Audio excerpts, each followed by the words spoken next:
Hey y'all, welcome back to my YouTube channel. My name is Mogi Beth and I'm a full-time reseller, primarily on Poshmark, but I'm also cross-listing over to Tradesy, Mercari, and eBay. Today I am shooting a YouTube video from home and I am doing my total sales of March 2020. And let me tell you, March 2020 was a month that will go down in the history books, for sure. Because everyone's world was basically flipped upside down overnight. Well, not exactly overnight, but fairly quickly. So I did one of these videos last month for February, and the #1 question or comment I received after doing that video was basically, can you share your cost of goods? And I talked about it then that I was still kind of considering whether or not I wanted to share my cost of goods. And at this point, y'all, I still don't feel comfortable, mainly because vast majority of Matt and I's income comes from reselling. And if I were to share my cost of goods, I'm basically telling you guys our income. And for a lot of reasons, I don't want to put that on the internet. Once our income becomes more diversified, which is one of our goals for this year and next year, then I'll feel probably more comfortable doing that, just to give you guys a better idea of what this reselling business can look like. But for right now, I'm still just telling you guys sales numbers and then average sales prices and so forth, which you can kind of infer what an average profit margin just from listening to other resellers who shared their information or gathering your own data, kind of what an average profit margin can look like when you're operating at this scale. Some resellers definitely source at the bins, so I'll tell you, I don't have a 90% profit margin, but I have a pretty good profit margin, and this month it got even better, but we'll get into that. So thank you guys for respecting that decision, and I hope this video is still really helpful. Last month I talked about my sales numbers and it was $9,173.75. I did have a couple returns after that, and so it brought it down to $9,088.75. I think the 2 returns were on Tradesy. So, if you watched my last video when I'm comparing the different platforms, Tradesy makes returns really, really easy for customers. You basically can return for any reason if the sale is over $50. So, and they kind of come out of the blue, whereas on other platforms it's kind of more of a case-oriented return policy. So because of that, my sales numbers did go down for February, but I also talked about in that video what my goals were for March. So I kind of called my shot and said I wanted to make $10,000 in revenue in March, which would have been my first month to have a 5-figure sales month. I wanted to list 17 items Monday through Friday, and I wanted to hire an employee. And did I reach those goals? No. Frankly, I did not reach those goals because obviously I did not forecast, and none of us did, this pandemic hitting and completely changing everything. So I did better than maybe I thought I would, considering the situation. So my sales numbers for March, y'all, this is why you're here, this is what you're interested in. So my total sales number was $8,622.71. And I'm gonna throw up this graph here that Matt made for this video, and it really kind of shows, I think the histogram or the bar graph shows how many sales over the course of March, and then the line shows the total sales over time. If you look at this graph, you can see that the 2 middle months of March were the worst months of March for us. The first week, people were still not really fully coming to terms with the fact that we were entering this pandemic and recession and so forth. The middle 2 weeks, it kind of hit people and people were going into quarantine and adjusting. And I think the last week, perhaps people had adjusted more. However, unemployment is continuing to rise right now. So there's a lot of variables involved. And so although the last week of March makes me cautiously optimistic for April, there's still a lot of things that could happen, of course. And just trying to forecast for April, it's very, very difficult to try. It's hard to forecast anything right now, but I think this graph kind of does give you a little bit of an idea of at least how March was. So what actually happened, I wanted to list 17 items Monday through Friday. What actually happened was we listed 221 items, which was a significant improvement from February, in which I listed 106 items, I think it was. But 221 items is on average 8 items Monday through Friday. I think I just needed to be a little bit better at setting goals, and that's something I'm coming to terms with, is that I set these very unreachable goals for myself, unrealistic goals for myself.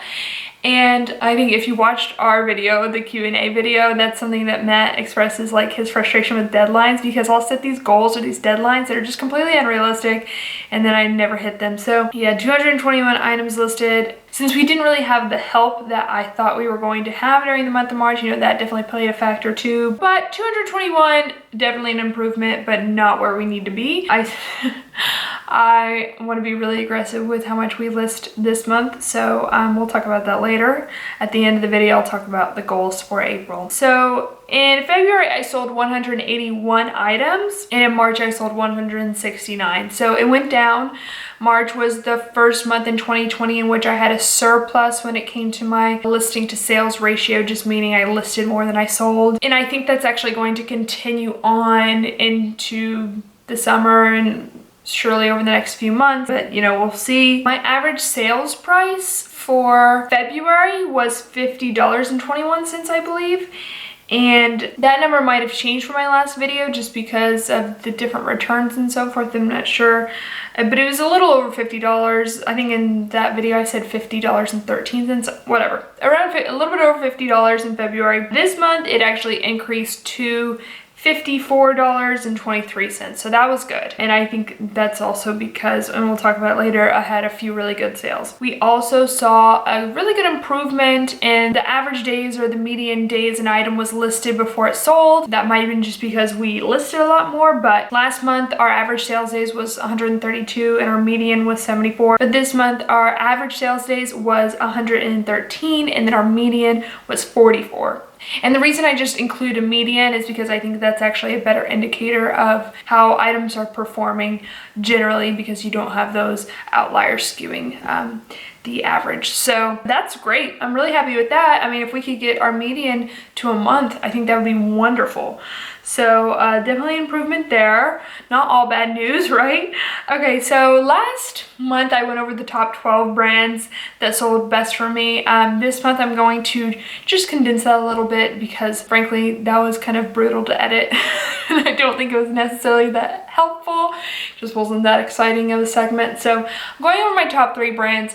This month, like last month, my top 3 brands were, I guess, what you would consider my bread and butter brands. They were Madewell was number 1, Anthropologie was number 2, and Free People were number 3. These have been my bread and butter brands practically throughout my entire reselling career. There was a time in which I sold a lot of Bowden and Cabby, and those days are kind of over, but these 3 I still really like picking up, and I still really like selling, and I personally like wearing. I shop these brands, and I think a lot of times as resellers we gravitate towards the brands that we enjoy wearing ourselves. However, I will say that this month my average sales price for all 3 of these brands was notably lower, and I can make kind of some guesses as to why that was. Number 1, I was accepting lower offers than usual just because my sales were slow.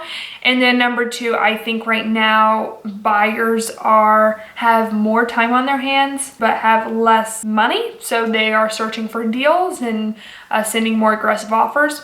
Some of them, not all of them, but I think because of this, these bread and butter brands just sold on average lower sales price. So the first one was Madewell. That is my number 1 selling brand, and I sold more Madewell this month than I did last month. I sold 13 items this month with an average sales price of $36.38. Next was Anthropologie, in which I sold 8 items with an average sales price of $36.63. And then the last was Free People, in which I sold 7 items with an average sales price of $33.14. So some of you are probably like, okay, your bread and butter had a lower average sales price, but you had a better average sales price overall. And that's because of my best sales. So I had a few really good sales this month, and that's because, before this all happened in January, February, I was kind of projecting. I always try to look 3 months ahead as to what people will buy then.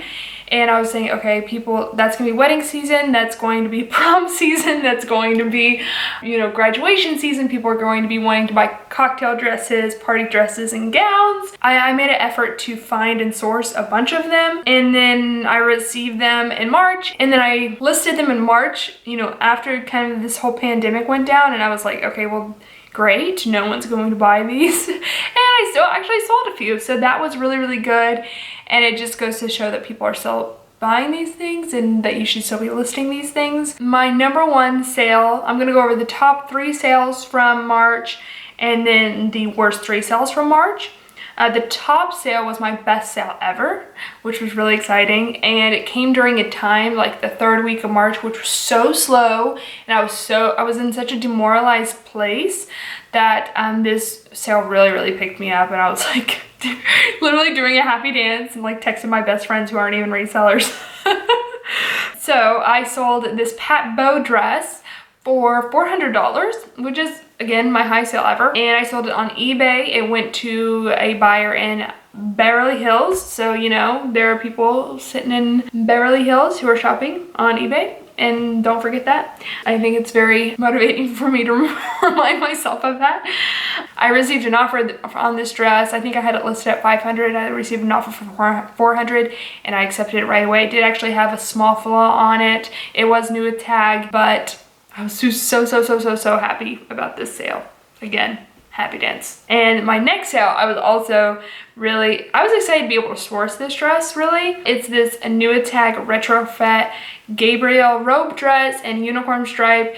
Taylor Swift wore this dress. This was a size extra small, and I sold it over on Poshmark. I had it listed, I think, for $500, and I sold it for $393 to someone who's going to wear it for their senior photos, which I thought was really cool because, you know, probably graduation parties are being canceled, graduation celebrations are being canceled, so you might as well go all out for senior photos. But this was a brand retrofit that I'm so obsessed with that I never found, and I'd actually talked about it in September back when I was doing Bolo Brand of the Day on Instagram, which is something that I kind of want to bring back in my newsletter, but I was obsessed, never found it. Was like, oh my gosh, especially the Gabrielle robe dresses I really love. And so I was super excited to finally get some listed this month and have this sale. So very happy and grateful for that buyer who is still living her best life even during this time in history. Okay, and then the 3rd sale was an Lafleur dress, and this I kind of chose this dress. It didn't have like the highest profit or the highest sales price. It didn't have the 3rd highest, but it sold really quickly and it sold for a good price. It sold for a good profit margin, so it just checked all the boxes.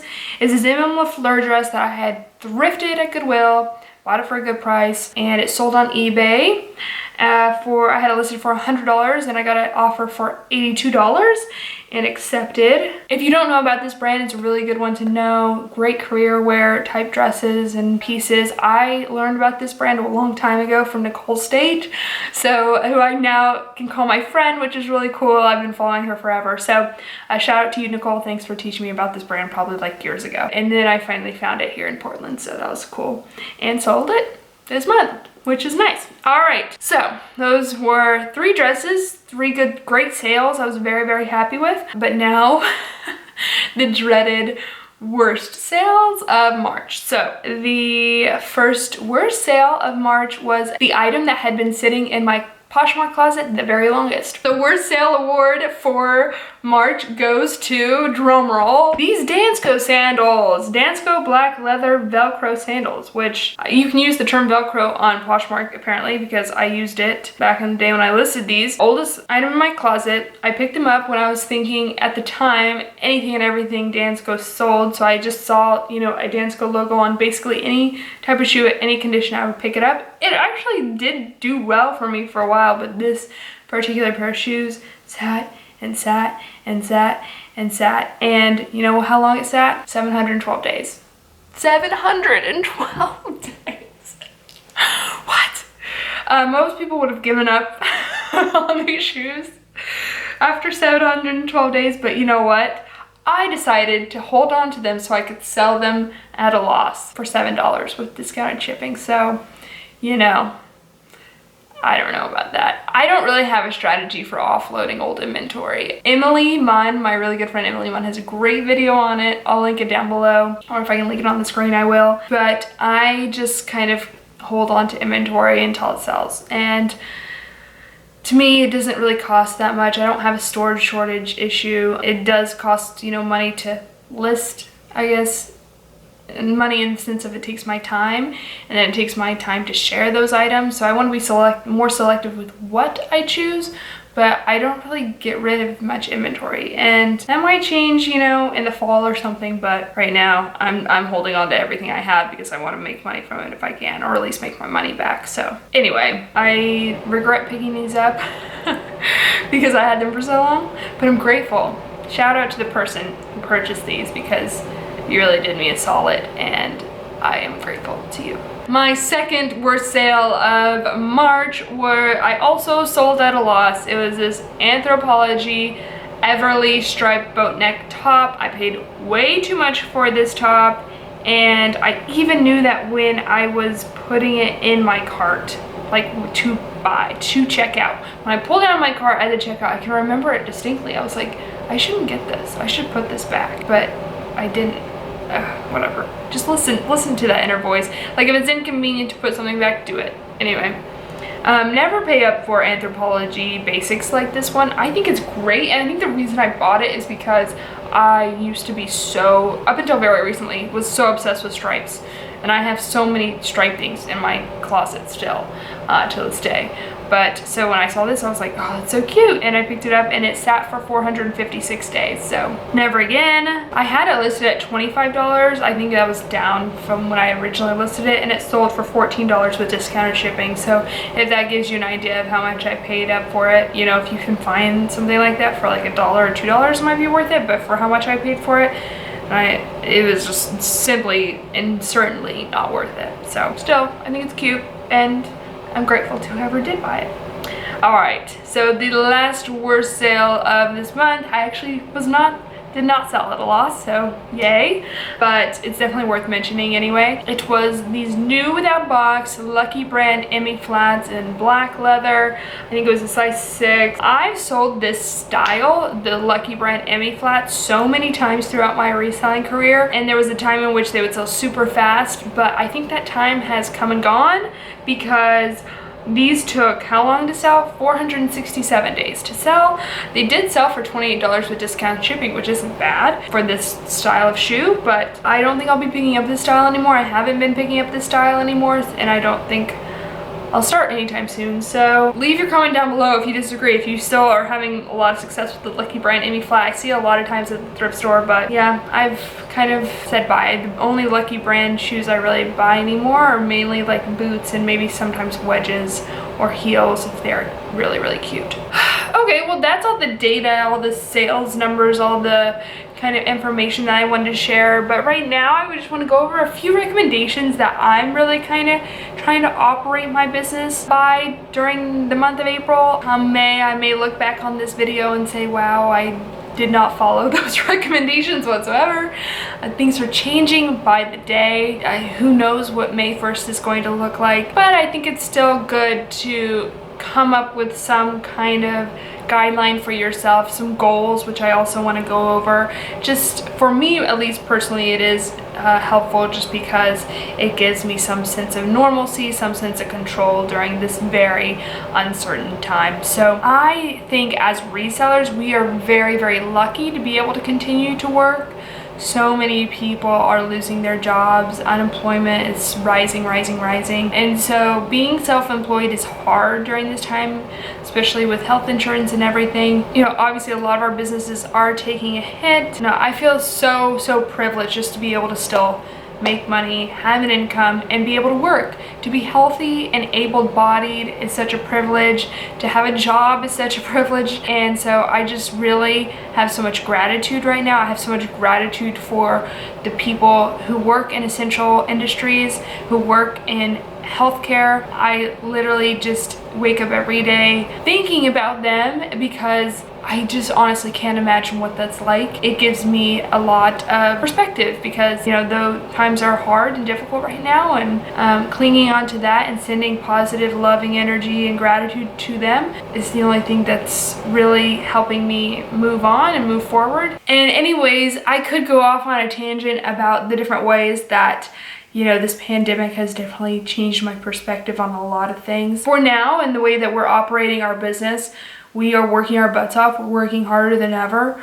Honestly, I wake up and I start working immediately, and you know, I'm basically working until I go to bed at night, and I know that's not necessarily healthy, but right now work for me is definitely a coping mechanism for stress. It helps me have a semblance of control, and it gives me something that I can actually make an impact on. Luckily, we have enough inventory where we can continue to work. And that's kind of what we're doing. We're just putting our heads down and we're moving forward and operating business as usual, and maybe a little bit more extreme than usual, but I think it's definitely helping give us a sense of not normalcy, but a sense of control, I guess. My goal for this month is to list 400 items, which right now we're not really on track doing, and I'm, you know, maybe thinking, is this an unrealistic expectation? But I think we want to try out a virtual assistant or hire someone virtually to help us out. I think that's a great way to, you know, pump some money back in the economy and also, you know, help us move the needle a bit. It is hard for me to let go of that for some reason. Like, I've always had control over listing, and so if we reach May and I still haven't let go of that, I wouldn't be surprised, but I'm still slowly trying to let go of that whole process in order for us to reach our goals. You know, I'm focusing more on the process and the listing than I am the sales numbers, because I have no idea what sales are going to look like in April. The first few days, what we're on the 4th, haven't been great. So I'd like to hit $10,000 in sales, but I honestly didn't write that down as a goal just because I don't know. Like, I guess this will be a test to see, you know, if we list more, will we sell that much more, or is the pandemic just, you know, not really allowing for growth in sales numbers? But, you know, these items we're listing are assets, and they still will be worth money eventually, hopefully down the road. So, you know, I'm just focusing more on listing and the process. And honestly, I think that's what I would recommend to you if you are asking for my advice. First of all, I recommend to just do whatever you can to get through this time while staying sane, while staying healthy, while keeping other people safe. So stay home, you know, interact with as few people as possible. Schedule a USPS pickup if you haven't tried that out already, and I'll link that down in the description down below. We do a USPS pickup. We really don't come into contact with anyone unless we go to the grocery store, and we're wearing masks when we do. So stay safe, but other than that, and keep everyone else safe. But other than that, you know, if you're not a workaholic, if you don't respond to stress by working a ton, if you respond to stress any which way by sitting on the couch, if you have kids that you're having to take care of, my sister's like basically being a stay-at-home educator for her daughter right now, you know, do whatever you need to do to get through this time. You know, don't let this video especially pressure you to feel any which way about your sales and your business. But I did want to share it just to show you, give you guys an idea of what sales we're having and what kind of items are selling. And I think, you know, for me, I wanted to share this because it would give, my high sales gave me a lot of hope that it's still possible, and I'm hoping that, you know, my best sales that I shared with you did the same, because there are wealthy individuals, there are people with disposable income still who are spending a lot of time at home on their phones and potentially shopping online. So I think not all hope is lost. So in addition to, you know, the 400 listings that we want to do and potentially the $10,000 in sales that maybe we're trying to reach for, we also want to get our website relaunched, and we also want to get a newsletter up and running by the end of April. And then also we want to do 2 YouTube videos a week, and we're thinking Monday, Thursday. So I'm saying it here, so y'all hold me to it. Deadlines, accountability, realistic goal setting, all things I'm working on. But another personal goal that I have is that I want to find a way to give back sustainably, and like that I can continue to do something and really make an impact on the people's lives who need that most. And so if you guys have any suggestions, please let me know in the comments down below. I think that could be a really cool resource. The comment section could be a really cool resource for all of us who are looking for ways to help one another during this time. I'm gonna do more mystery boxes probably next week, so stay tuned for that. So hopefully that's helpful to y'all. That's kind of the only thing I can think of right now. Anyways, I hope this video in some way was helpful. Don't let it pressure you to do any witch thing, but I hope it gave you maybe a sense of motivation or inspiration or normalcy, something. Just be kind to yourself, be compassionate to yourself. We all have different ways of handling this, and there is no right way. So okay, I love y'all. I'll see y'all in the next one. Thank you so much for tuning in. Hit subscribe, hit the thumbs up button. Okay, see you in the next one. Love y'all. Bye.